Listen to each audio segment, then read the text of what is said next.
Hello guys, Bibangs here ba may katuan diri si Bibangs so subong mamatsoy kami kay nagutom-gutom nang Bibangs nyo. Na-flex ko ang bago ang chinelas ko nga sa UK UK kag Hermes ko nga bayo. So let's go guys. So guys, ari nagali kami di sa locations nga kung diyan makita sa C1 Road lapos sa may pakyat.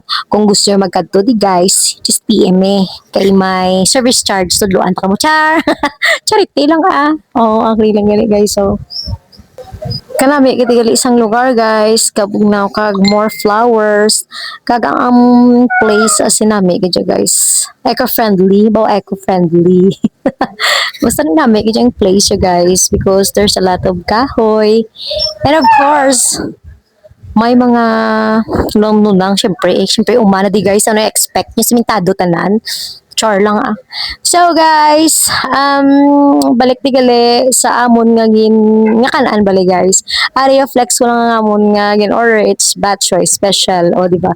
Hindi niya magtulukang star sagtang ni Bebang kay gina sobrahan niya naka in love.